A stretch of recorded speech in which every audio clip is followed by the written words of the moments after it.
Suamiku 5 tahun tak pernah pulang dan tanpa kabar.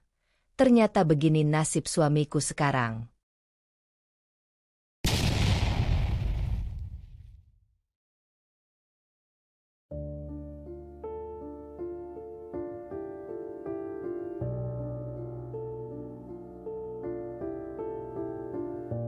Pagi itu seperti biasa, sunyi, hangat, dan sederhana. Farah menyiapkan sarapan sambil sesekali melirik jam dinding. Raffi duduk di meja makan, mengenakan kemeja biru langit yang sudah disetrika rapi sejak malam sebelumnya. Tangannya sibuk memainkan sendok, tapi wajahnya murung. "Besok aku harus ke Bandung," katanya tiba-tiba, tanpa menatap Farah. Farah menoleh, sedikit terkejut. "Berapa lama?" Raffi mengangkat bahu. "Belum tahu. Ada proyek baru. Kayaknya bisa sebulan, mungkin 2." Farah mengangguk, walau hatinya tak tenang. Ini bukan kali pertama Raffi pergi untuk urusan pekerjaan. Tapi pagi itu terasa berbeda. Tatapan matanya kosong, suaranya hambar, dan pelukannya sebelum berangkat terlalu cepat, seperti sekadar formalitas. Alia, yang baru berusia 4 tahun waktu itu, menggenggam tangan ayahnya dengan mata berbinar. "Papa pulangnya jangan lama-lama ya," katanya polos. Raffi mengusap kepala putrinya, menunduk sejenak, lalu berbalik dan melangkah ke dalam taksi tanpa satu kata pun lagi. Tak ada janji, tak ada kepastian, hanya kepergian yang terasa hampa. Hari demi hari berlalu. Farah menunggu. Minggu menjadi bulan. Pesan-pesan yang ia kirim hanya dibaca, kadang tak dibalas. Telepon sering tak diangkat. Setiap tanya dijawab dengan singkat, seolah Raffi tak ingin bicara banyak. Hingga akhirnya sunyi jadi rutinitas. Setahun kemudian, pesan terakhir dari Raffi hanya berbunyi, "Jangan tunggu aku." Dan sejak itu, tidak ada lagi kabar. Farah menatap pintu rumah yang masih sama seperti 5 tahun lalu. Tak ada jejak Raffi yang kembali. Tak ada suara langkah kaki pria yang dulu ia cintai. Yang tersisa hanya Farah, Alia, dan pertanyaan yang tak pernah punya jawaban. Kenapa ia pergi? Tanpa alasan? Setiap pagi, Farah masih menyiapkan 2 cangkir kopi di meja makan. Satu untuk dirinya, satu lagi untuk Raffi, yang tak pernah disentuh. Ia tahu itu terdengar bodoh, tapi itu membuatnya merasa seolah semuanya masih normal. Seolah Raffi hanya sedang di luar kota, dan kapanpun akan kembali mengetuk pintu. Alia tumbuh cepat, dan setiap pertanyaannya jadi duri di hati Farah. "Papa pulangnya kapan? Ma?" Pertanyaan yang sama, hampir tiap minggu. Farah selalu menjawab dengan senyum tipis. "Sebentar lagi, sayang.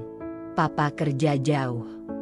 Padahal, jauh di dalam dirinya, Farah mulai takut untuk percaya. Tapi ia tetap memilih menunggu.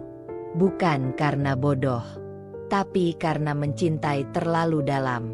Karena masih ada harapan, meski rapuh.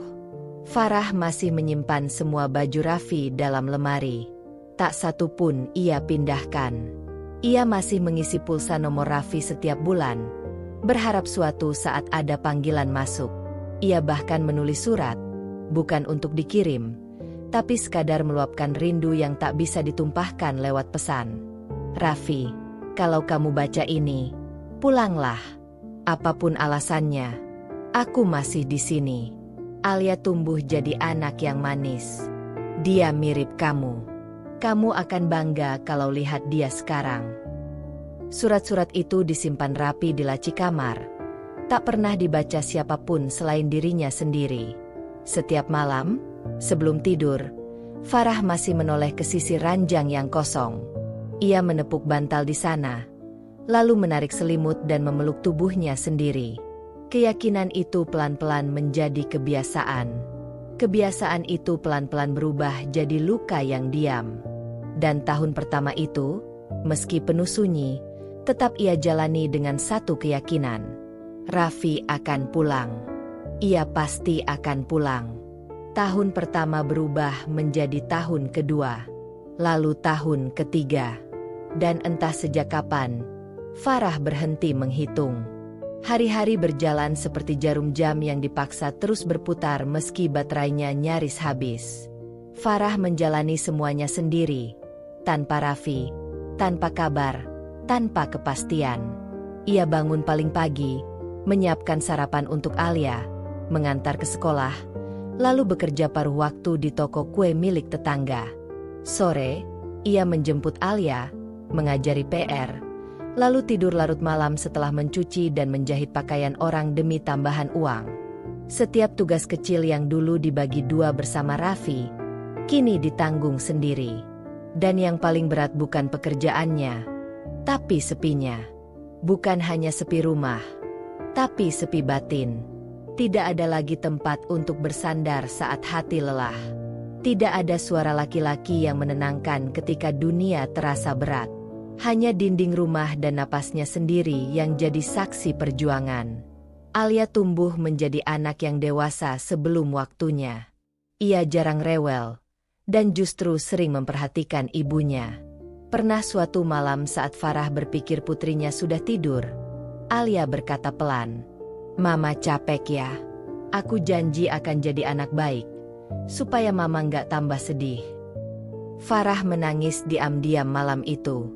Bukan karena lelah fisik, tapi karena hancur hati mendengar kalimat sederhana dari seorang anak yang seharusnya belum perlu mengerti tentang kehilangan. Ia pernah mencoba menelepon Raffi lagi. Nomor itu masih aktif, tapi tak pernah diangkat. Ia pernah mengirim pesan panjang, curhat panjang, bahkan foto Alia yang sedang wisuda TK. Semua hanya dibaca, tanpa balasan. Akhirnya, ia berhenti mengirim apa-apa. Sunyi mulai ia pelajari sebagai teman. Bahkan, kadang ia berbicara dengan dirinya sendiri di dapur atau di kamar mandi, sekadar memastikan ia masih waras. Ia tidak lagi berharap Raffi akan pulang besok. Tapi di dalam hati kecilnya, ia belum sanggup benar-benar melepaskan. Farah tidak kehilangan suami dalam kecelakaan, tapi kehilangan karena ditinggalkan perlahan-lahan, tanpa penjelasan, dan itu jauh lebih menyakitkan. Suatu sore yang muram, saat Farah sedang menunggu Alia pulang dari les menggambar, telepon genggamnya bergetar. Sebuah pesan masuk dari Rina, teman SMA yang sudah lama tak berhubungan. "Farah, maaf aku ganggu, tapi tadi aku ke Surabaya, dan kayaknya aku lihat Raffi. Dia bareng seorang perempuan, bawa anak kecil. Aku nggak yakin, tapi wajahnya mirip banget." Farah terdiam. Tangannya gemetar memegang ponsel. Dadanya terasa sesak, seperti udara menolak masuk ke paru-paru. Raffi, di Surabaya, bersama perempuan lain, dan anak kecil. Pikirannya berlari kemana-mana. Bisa saja itu hanya orang mirip. Tapi kenapa perasaan di dadanya begitu yakin bahwa itu benar dia? Hatinya, yang selama ini mencoba tenang, mulai bergolak lagi. Malam itu Farah tak bisa tidur. Ia membuka album foto lama, menatap wajah Raffi di foto pernikahan mereka. Senyumnya dulu, tangan yang menggenggam janji, mata yang pernah meyakinkan bahwa mereka akan membangun hidup bersama. Semua itu kini terasa asing. Esoknya, ia coba menggali informasi dari kenalan lama Raffi, mantan rekan kerja, saudara jauh. Beberapa tak merespons. Tapi satu orang membalas singkat. "Aku pernah dengar dia kerja di sebuah proyek properti di Surabaya. Tapi nggak tahu kabarnya sekarang." Farah mulai menyusun puzzle yang selama ini hanya berupa bayangan. Pelan-pelan semuanya seperti mengarah pada satu kesimpulan yang tak ingin ia terima. Bahkan ibu kos lamanya, tempat Raffi dulu indekos saat kuliah, mengirim pesan suara. "Farah, ada yang aneh. Dulu Raffi pernah mampir sebentar, tapi buru-buru. Dia bawa perempuan, ngaku istrinya. Tapi kok aku yakin bukan kamu." Ya. Farah tak tahu mana yang lebih menyakitkan, kehilangan tanpa kabar, atau tahu bahwa mungkin selama ini dia memang sengaja menghilang. Bukan karena kesulitan hidup, bukan karena pekerjaan, tapi karena memilih hidup baru, bersama orang lain. Farah menatap layar ponselnya dalam diam. Malam sudah larut, Alia sudah tidur, tapi pikirannya justru tak bisa berhenti berputar. Rasa penasaran, marah, dan takut berbaur menjadi satu. Ia tahu, satu-satunya cara untuk benar-benar tenang adalah menemukan kebenaran, meski itu berarti menghadapi kemungkinan terburuk. Ia membuka media sosial yang sudah lama tak disentuh. Facebook, Instagram, LinkedIn, apa saja yang bisa jadi jejak digital Raffi. Akun Instagram Raffi masih ada, tapi sudah tidak aktif selama 3 tahun. Tidak ada foto baru. Namun ada satu akun yang mencurigakan Laras R, yang beberapa kali menandai akun Raffi di foto-fotonya. Farah membuka profil itu. Akun itu terkunci, tapi bionya sederhana dan menusuk. Wife Mother of One, blessed to have you. R. Wife. Farah memandangi kata itu lama sekali. Lambang cincin di belakang huruf R seakan sengaja ditancapkan untuk menyayat perasaan yang sudah lama terpendam. Ia scroll ke bawah, mencari komentar dari akun Raffi. Ada satu postingan, foto Laras dan seorang anak kecil di taman, dengan caption, "Family time with my favorite people." Di kolom komentar, akun Raffi menulis, "Always grateful for you, sayang." Farah mematung. Bukan hanya karena kata-katanya, tapi karena gaya bahasa Raffi masih sama seperti dulu saat mengungkap cinta padanya. Rasa mual naik ke tenggorokan. Ia menutup ponsel, tapi tak bisa mengalihkan pikiran. Benarkah ini hidup Raffi sekarang? Menikah lagi, punya anak, dan menjalani semuanya dengan bahagia, tanpa pernah menyelesaikan yang lama? Keesokan harinya, Farah memberanikan diri menghubungi teman lama Raffi, Yuda, yang dulu sempat akrab. Awalnya Yuda enggan bicara, tapi setelah Farah memohon, ia menghela napas dan berkata lirih, "Farah, aku minta maaf. Tapi aku tahu Raffi memang pindah ke Surabaya dan, ya, dia nikah lagi. Tapi aku pikir kalian udah cerai dari dulu." Jantung Farah serasa berhenti berdetak. Ia nyaris tak bisa berkata apa-apa. Dia nggak pernah ceraikan aku, Yuda. Dia pergi, tanpa pernah kembali, ucap Farah dengan suara nyaris tak terdengar. Hening di ujung telepon. Lalu Yuda hanya bisa berkata, "Astaga, aku bener-bener nggak tahu. Farah, maaf banget." Farah menutup telepon dengan tangan gemetar. Ia berjalan ke cermin di ruang tamu, menatap wajahnya sendiri. Bukan sebagai seorang istri yang ditinggal, tapi sebagai seorang perempuan yang telah dikhianati, diam-diam, perlahan, dan tanpa kesempatan membela diri. Kebenaran akhirnya datang. Tapi yang ia temukan bukan kelegaan, melainkan sesak yang tak punya tempat untuk mengalir. Hari itu seharusnya jadi hari bahagia. Balon-balon berwarna pastel menghiasi ruang tamu. Kue ulang tahun berlapis krim coklat terletak manis di meja, dikelilingi lilin kecil berbentuk angka 9. Beberapa teman Alia dari sekolah datang, tertawa riang, menyanyi bersama. Tapi di tengah keriuhan itu, mata Farah tak lepas dari wajah anaknya, yang tersenyum, namun tidak benar-benar ceria. Alia terlihat lebih banyak diam hari itu. Senyumnya tampak dibuat-buat.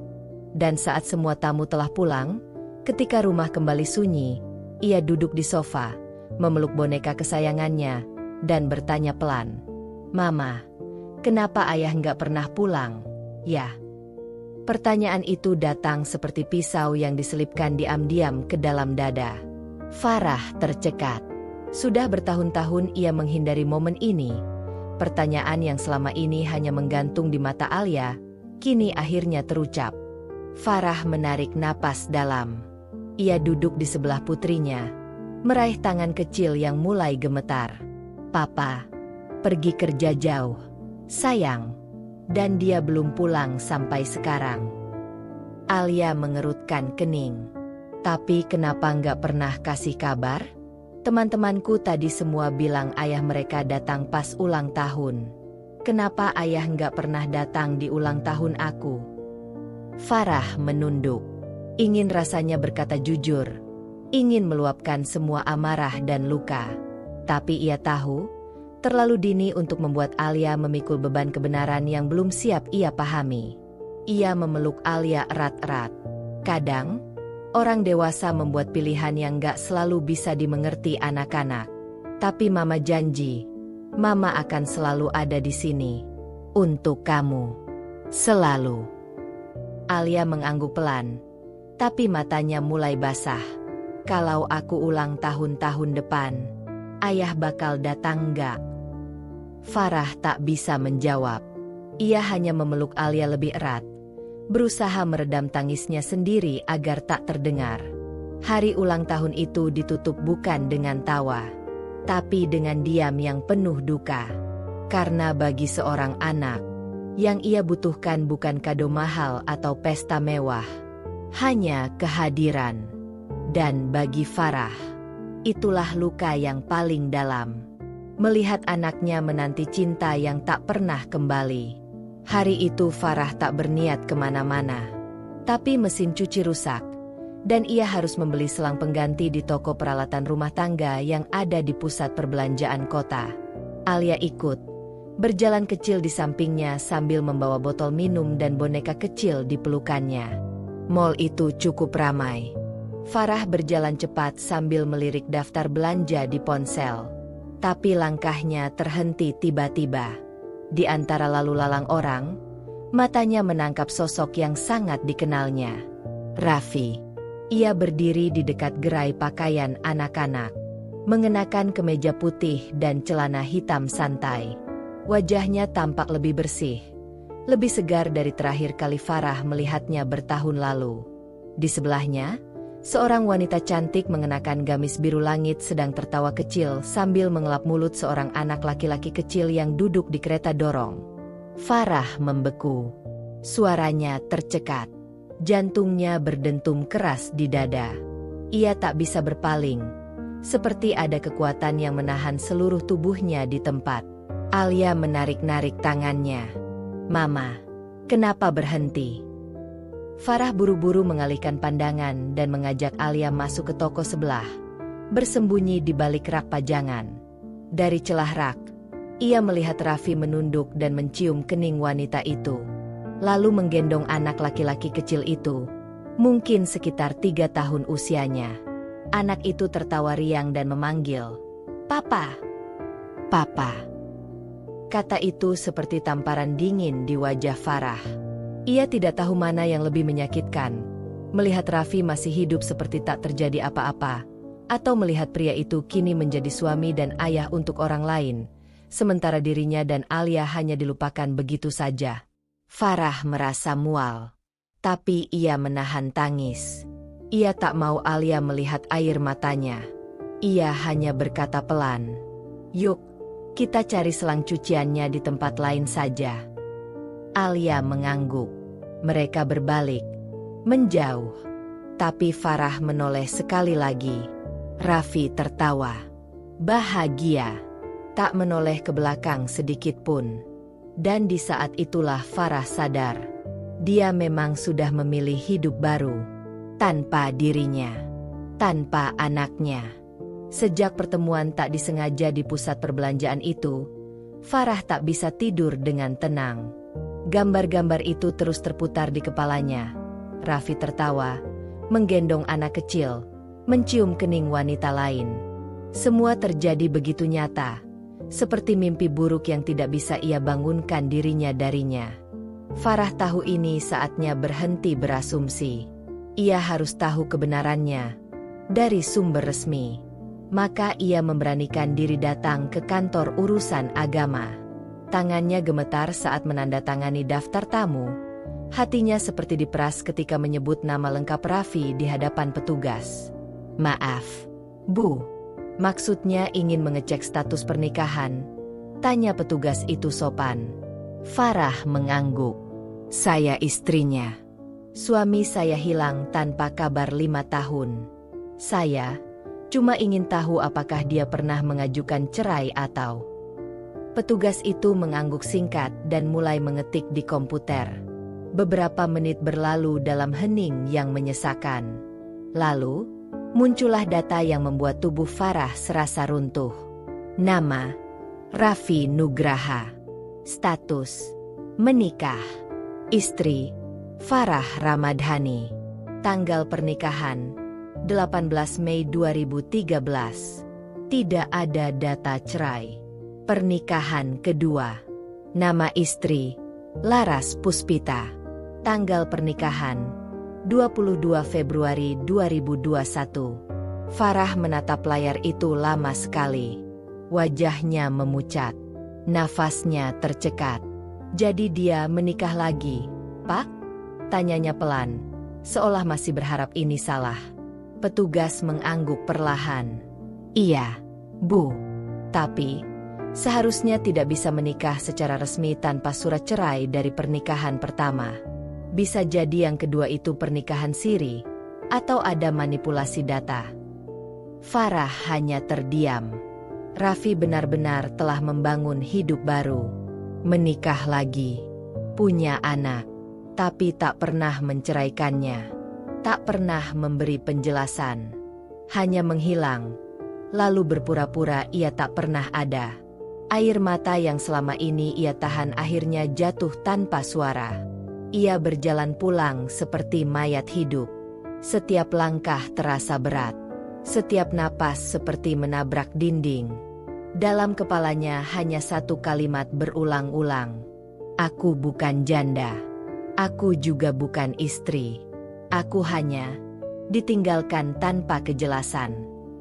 Malam itu Farah duduk lama di depan kamar Alia yang sudah tidur. Ia menatap wajah putrinya dengan pilu. Anak itu berhak tahu siapa ayahnya, tapi juga berhak dilindungi dari kebenaran yang kejam. Dan Farah tahu, suatu hari nanti ia harus memilih. Mengungkapkan semuanya, atau membiarkan luka itu tetap tersembunyi demi ketenangan hati Alia.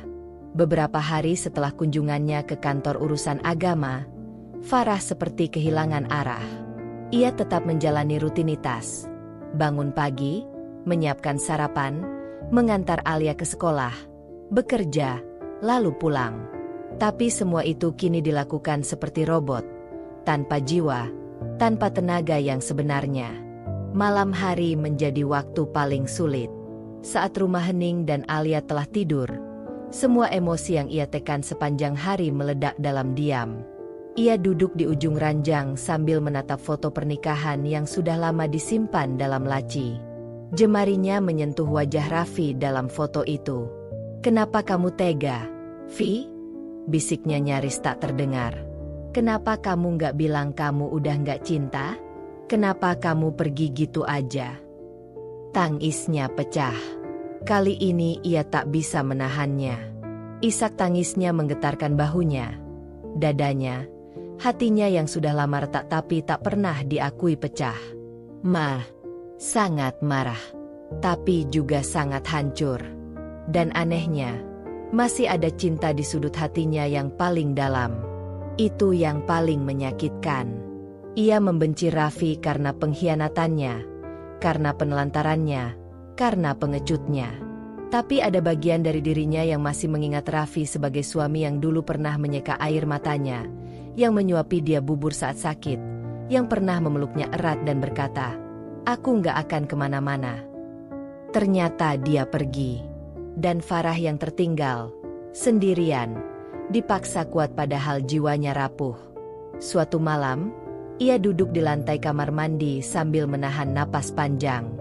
Jantungnya sesak, tubuhnya lelah, dan pikirannya dipenuhi pertanyaan yang tak akan pernah terjawab. Apakah aku nggak cukup baik sebagai istri? Apakah Alia bukan alasan yang cukup kuat buat dia bertahan? Kenapa dia memilih pergi? dan tidak menoleh sama sekali? Di cermin, ia melihat dirinya sendiri. Mata sembab, wajah pucat, garis-garis lelah di dahi dan sekitar mata. Tapi ia tahu, dari reruntuhan ini, ia harus membangun ulang dirinya. Farah tak ingin jadi wanita yang pahit karena ditinggalkan.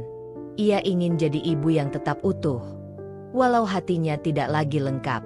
Dan itu dimulai malam itu, di antara air mata, sunyi, dan doa yang lirih.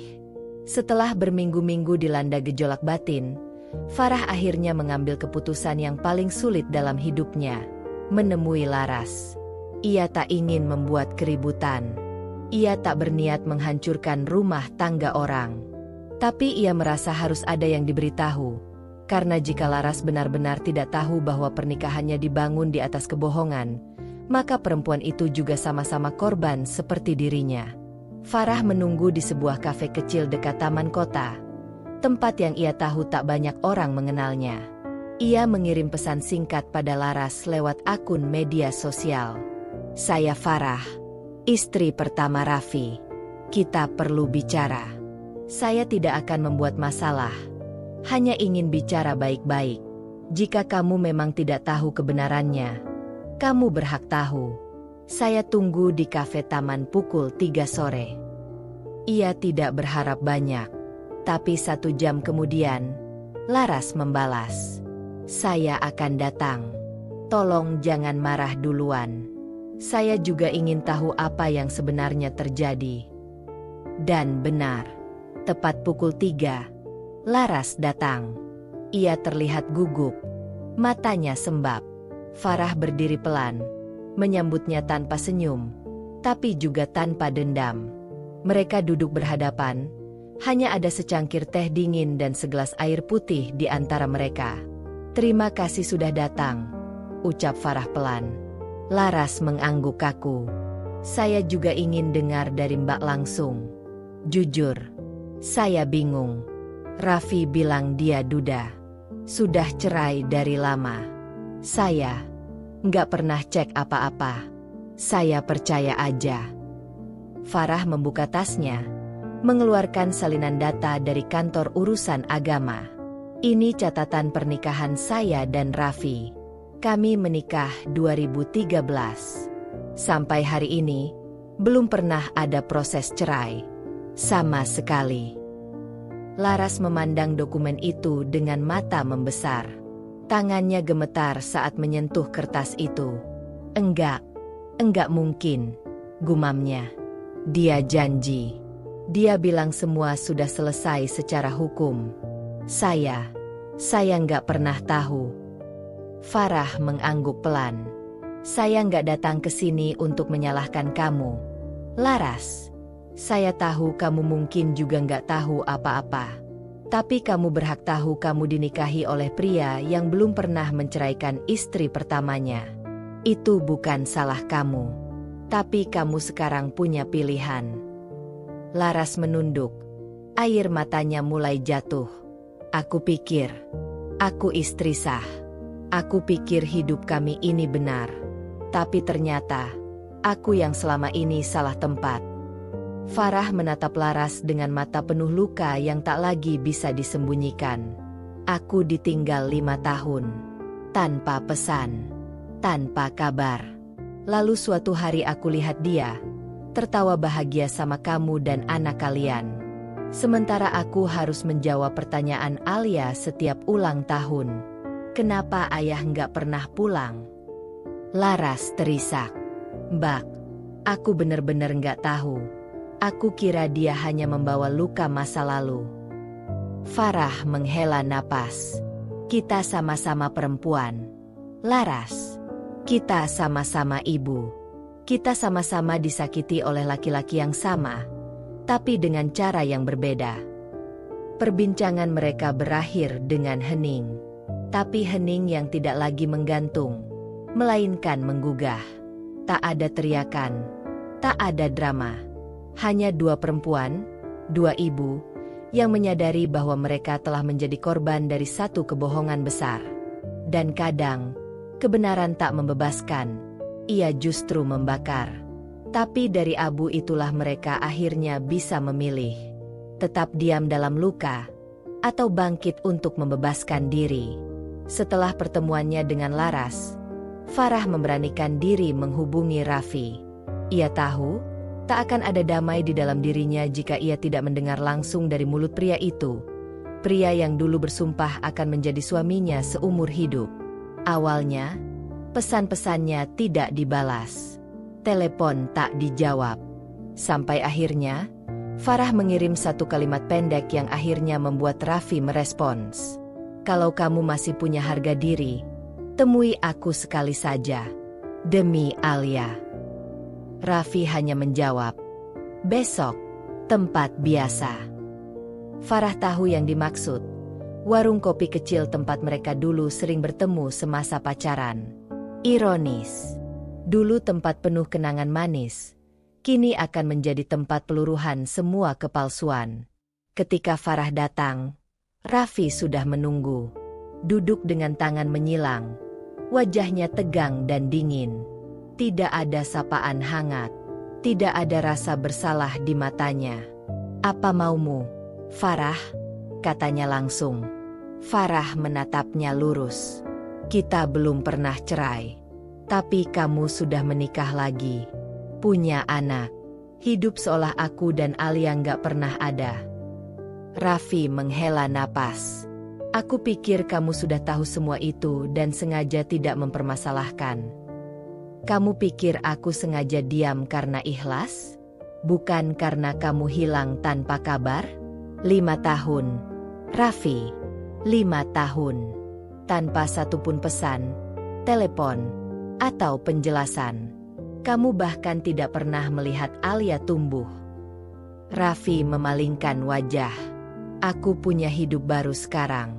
Laras memberiku kedamaian yang gak pernah aku dapat dari kamu. Farah tertegun. Jadi ini salahku. Aku gak bilang begitu. Tapi kamu tahu sendiri rumah tangga kita dulu kayak apa.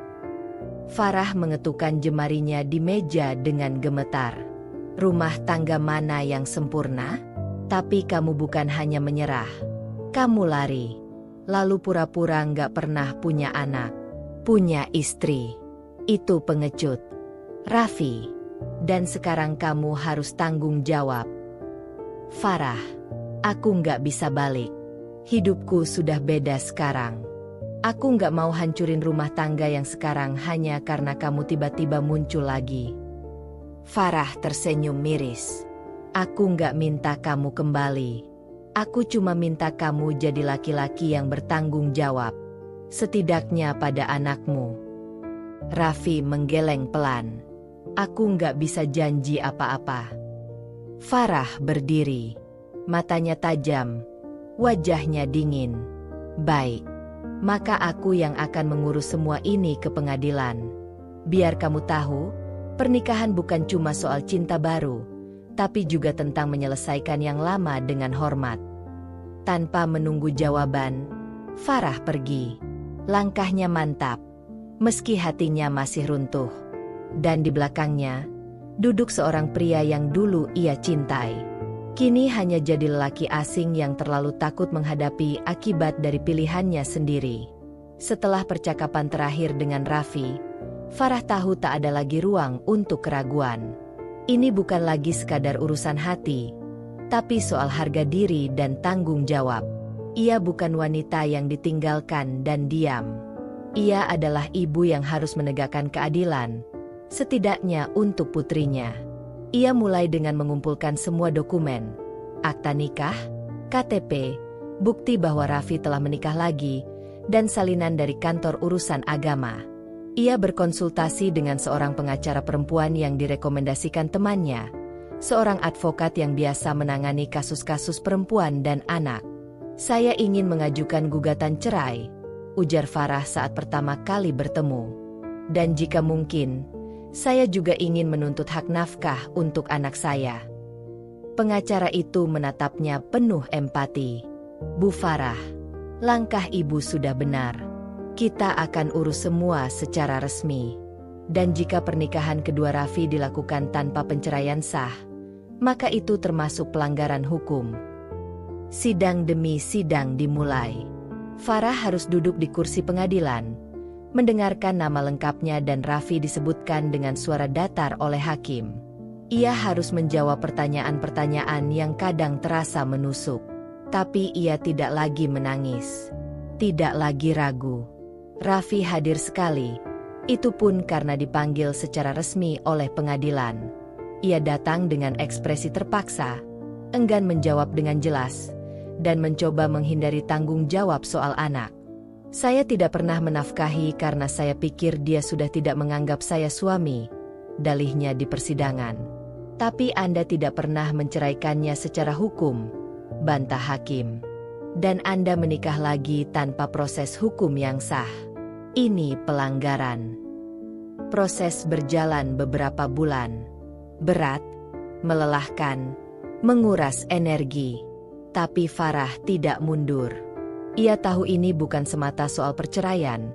Ini soal mengakhiri keterikatan dengan seseorang yang tidak pernah berani bersikap laki-laki sejati. Akhirnya, pada suatu pagi yang gerimis, keputusan resmi dibacakan. Majelis hakim memutuskan bahwa pernikahan antara Farah Ramadhani dan Raffi Nugraha dinyatakan bercerai secara sah menurut hukum. Tergugat diwajibkan memberikan nafkah anak sebesar jumlah yang ditetapkan tiap bulan hingga anak dewasa. Farah menutup mata sejenak. Bukan karena bahagia, tapi karena akhirnya selesai. Setelah 5 tahun penantian, 2 tahun kesendirian, dan berbulan-bulan proses hukum, akhirnya ia bebas. Bukan lagi istri yang digantung. Bukan lagi perempuan yang menunggu. Tapi seseorang yang memilih berdiri tegak meski hatinya pernah dihancurkan. Di luar ruang sidang, langit mendung tapi hatinya terang. Farah menggenggam tangan Alia erat. Mulai sekarang, kita jalan berdua.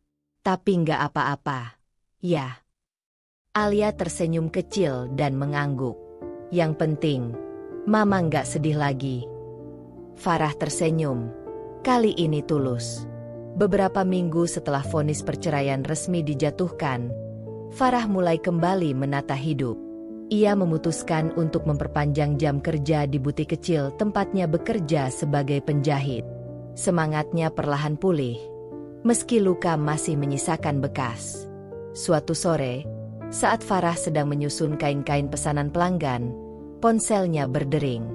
Nama yang muncul di layar membuat alisnya terangkat. Dion Prasetya, seorang teman lama dari masa kuliah. Dulu mereka sempat dekat, namun kehidupan membawa keduanya ke arah yang berbeda. Terakhir kali bertemu, Farah sudah menikah, dan Dion tengah sibuk membangun karir sebagai fotografer lepas. Farah ragu sejenak, tapi akhirnya menjawab, "Assalamualaikum, Dion." "Waalaikumsalam." "Farah, ini benar kamu?" Suara Dion terdengar hangat dan akrab, seperti tak ada jarak waktu yang memisahkan. "Iya, ini aku. Lama banget ya?" "Sangat lama. Aku baru tahu tentang kamu dari salah satu teman lama kita. Aku nggak tahu harus bilang apa.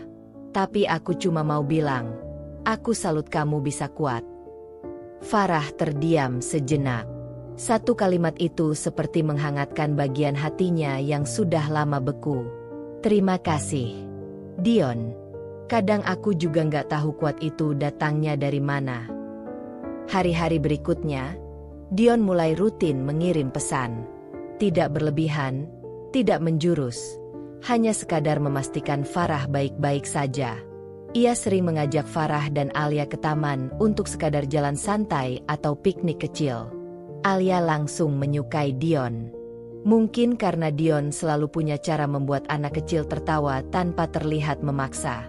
"Kalau Mama sedih, Om Dion ada, ya?" kata Alia suatu sore, sambil memegang tangan Farah. Farah hanya bisa tersenyum dan mengangguk pelan. Dion tidak pernah mengungkit masa lalu mereka. Ia hadir bukan untuk mengambil alih tempat siapapun, tapi untuk mendampingi, menguatkan, dan mengingatkan Farah bahwa ia berharga. "Kamu bukan perempuan gagal, Farah. ucap Dion suatu hari saat mereka duduk berdua di balkon rumah Farah. Kamu perempuan yang berani melepaskan, bukan yang memilih bergantung pada cinta yang sudah mati. Malam itu, Farah menangis. Tapi kali ini, bukan karena sakit, melainkan karena untuk pertama kalinya setelah sekian tahun, ia merasa tidak sendirian. Setelah berbulan-bulan merasakan pahitnya hidup, Farah akhirnya mulai menemukan kedamaian. Tidak ada lagi perasaan terluka setiap kali mengenang Raffi. Tidak ada lagi keraguan atau penyesalan yang menyekap hatinya. Ia tahu, luka itu tidak akan pernah benar-benar sembuh. Tapi ia bisa memilih untuk tidak membiarkannya mengendalikan hidupnya. Dion, dengan cara yang penuh sabar dan tanpa paksaan, membantunya membuka mata. Bahwa kebahagiaan tidak harus datang dari hubungan yang sempurna. Bahwa kebahagiaan bisa dimulai dari diri sendiri, dari hal-hal kecil yang selama ini mungkin terlewatkan. Farah mulai memikirkan impian lamanya, membuka usaha sendiri. Sebuah butik kecil yang menyediakan pakaian anak-anak dan wanita, yang juga memberikan sentuhan pribadi dalam setiap jahitan. Ia mengumpulkan modal seadanya, memulai dengan perlahan. Satu demi satu pelanggan datang, tertarik dengan desain yang unik dan kualitas yang ia jaga dengan sepenuh hati. Meskipun usahanya masih kecil, ia merasa sangat bangga. Ia merasa seperti kembali menemukan dirinya yang hilang. Tidak hanya sebagai seorang ibu, tapi juga sebagai wanita yang mampu mandiri, yang bisa mengejar impian tanpa bergantung pada siapapun. Gimana, Mama? Udah bisa beli tas baru? Tanya Alia dengan mata berbinar, ketika Farah pulang membawa satu tas kecil yang ia beli dari hasil usahanya sendiri. Farah tersenyum sambil mengangguk. Bisa, sayang. Tapi Mama nggak beli tas itu untuk Mama. Mama beli itu untuk kamu, biar kamu tahu kalau kerja keras itu berbuah manis. Alia memeluknya dengan erat. Makasih, Mama. Aku suka banget. Farah menatap anaknya, merasakan kebanggaan dan cinta yang melimpah. Ia tahu, perjalanan ini belum selesai. Tapi kini, ia mulai merasa cukup. Cukup dengan hidup yang ia jalani. Cukup dengan diri yang ia banggakan. Cukup dengan keyakinan bahwa ia bisa bahagia, meski jalannya tak selalu mulus. Dion terus berada di sisinya, memberi dukungan tanpa menuntut apa-apa. Mereka semakin sering menghabiskan waktu bersama, berbincang tentang segala hal, saling berbagi mimpi. Meskipun Farah belum siap untuk melangkah lebih jauh dalam hubungan, ia mulai membuka hati untuk kemungkinan itu. Suatu hari nanti, kamu akan menemukan kebahagiaan yang lebih besar dari yang kamu bayangkan, Farah, kata Dion suatu malam, ketika mereka sedang menikmati kopi bersama di balkon rumah Farah. Entahlah, jawab Farah dengan senyum. Yang pasti, sekarang aku sudah mulai belajar untuk menjemput kebahagiaan itu, bukan menunggu. Di malam itu, dengan langit yang cerah, dan kehidupan yang terus berjalan, Farah akhirnya memutuskan untuk benar-benar melepaskan luka-luka masa lalu dan menatap masa depan dengan penuh harapan. Waktu terus berlalu, dan Farah merasa semakin kuat. Ia tahu, luka masa lalu tidak akan pernah hilang sepenuhnya, tapi ia memilih untuk tidak lagi membiarkan luka itu mendefinisikan hidupnya. Setiap hari, ia menatap dirinya di cermin dengan lebih percaya diri. Farah yang dulu takut akan penolakan, kini melihat seorang wanita yang berani berdiri sendiri, mengarungi kehidupan dengan segala tantangannya. Usahanya berkembang lebih baik. Butiknya kini menjadi tempat yang ramai dikunjungi, bukan hanya karena kualitas produk yang ia tawarkan, tetapi juga karena kehangatan yang terpancar dari kerja kerasnya. Pelanggan tak hanya membeli pakaian, tetapi juga merasakan semangat yang ia tuangkan dalam setiap jahitan. Farah belajar bahwa kebahagiaan bukan hanya datang dari memiliki banyak hal, tetapi dari rasa puas terhadap apa yang telah dicapai. Di sisi lain, hubungan dengan Alia semakin erat. Mereka berdua menjadi tim yang solid, saling mendukung satu sama lain. Alia, yang dulunya sering bertanya tentang ayahnya, kini mulai memahami bahwa seorang ibu bisa memberikan semua cinta yang dibutuhkan, tanpa harus ada pria di sampingnya. Farah mengajarkan Alia tentang kekuatan untuk bertahan, untuk tetap percaya bahwa hidup mereka tetap penuh cinta, meski tanpa Raffi. Dion, yang sudah lama menjadi sahabat, tetap mendampinginya. Meskipun Farah belum sepenuhnya siap untuk membuka hatinya kembali, ia tahu Dion selalu ada untuknya, memberikan dukungan tanpa syarat. Mereka berbicara tentang masa depan dengan optimisme, tentang kemungkinan-kemungkinan yang bisa terjadi jika mereka saling mendukung. Pada suatu sore yang cerah, Farah berdiri di depan butik kecilnya, menatap jalanan yang penuh dengan orang-orang berlalu lalang. Alia berdiri di sampingnya, tersenyum. Farah memegang tangannya erat, merasakan betapa kuatnya hubungan mereka. "Mama, kita akan terus baik-baik saja, kan?" tanya Alia dengan suara polos. Farah menunduk, menatap mata putrinya dengan penuh kasih. "Tentu saja, sayang. Kita akan selalu baik-baik saja, karena kita sudah cukup kuat untuk menghadapi apapun." Di balik senyumnya, Farah tahu satu hal yang pasti. Hidupnya bukan lagi tentang siapa yang pergi, siapa yang meninggalkan, atau siapa yang gagal. Hidupnya adalah tentang dirinya yang tetap bertahan. Meski badai datang, meski jalan terasa sulit, ia memilih untuk maju, untuk memulai lembaran baru dengan penuh harapan. Dan disinilah ia sekarang. Seorang ibu yang kuat. Seorang wanita yang mandiri. Seorang perempuan yang akhirnya bisa berdamai dengan dirinya sendiri. Di tengah jalanan yang ramai, Farah berjalan dengan percaya diri. Dan untuk pertama kalinya dalam hidupnya, ia tahu bahwa apapun yang akan datang, ia siap menghadapinya. Kehidupan memang penuh dengan ujian dan tantangan yang terkadang membuat kita merasa terpuruk. Namun, seperti yang kita lihat dalam kisah Farah, kekuatan sejati bukan terletak pada seberapa keras kita terjatuh, melainkan pada seberapa berani kita untuk bangkit dan terus melangkah. Jangan biarkan masa lalu mendefinisikan siapa kita. Kita punya kekuatan untuk memulai kembali dan meraih kebahagiaan yang pantas kita dapatkan. Jadilah seperti Farah, berani berdiri untuk diri sendiri, menjaga apa yang berharga, dan terus berjuang, meski perjalanan itu tak selalu mudah. Ingatlah, kebahagiaan ada dalam tangan kita sendiri, dan seringkali, langkah pertama untuk meraihnya adalah dengan melepaskan yang tidak lagi membawa kita maju.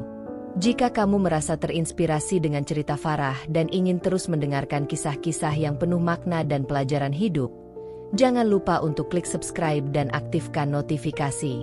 Bergabunglah dengan komunitas kami dan temukan lebih banyak cerita yang bisa menguatkan dan memberi semangat di setiap langkah perjalanan hidupmu. Terima kasih telah menonton, dan sampai jumpa di cerita selanjutnya.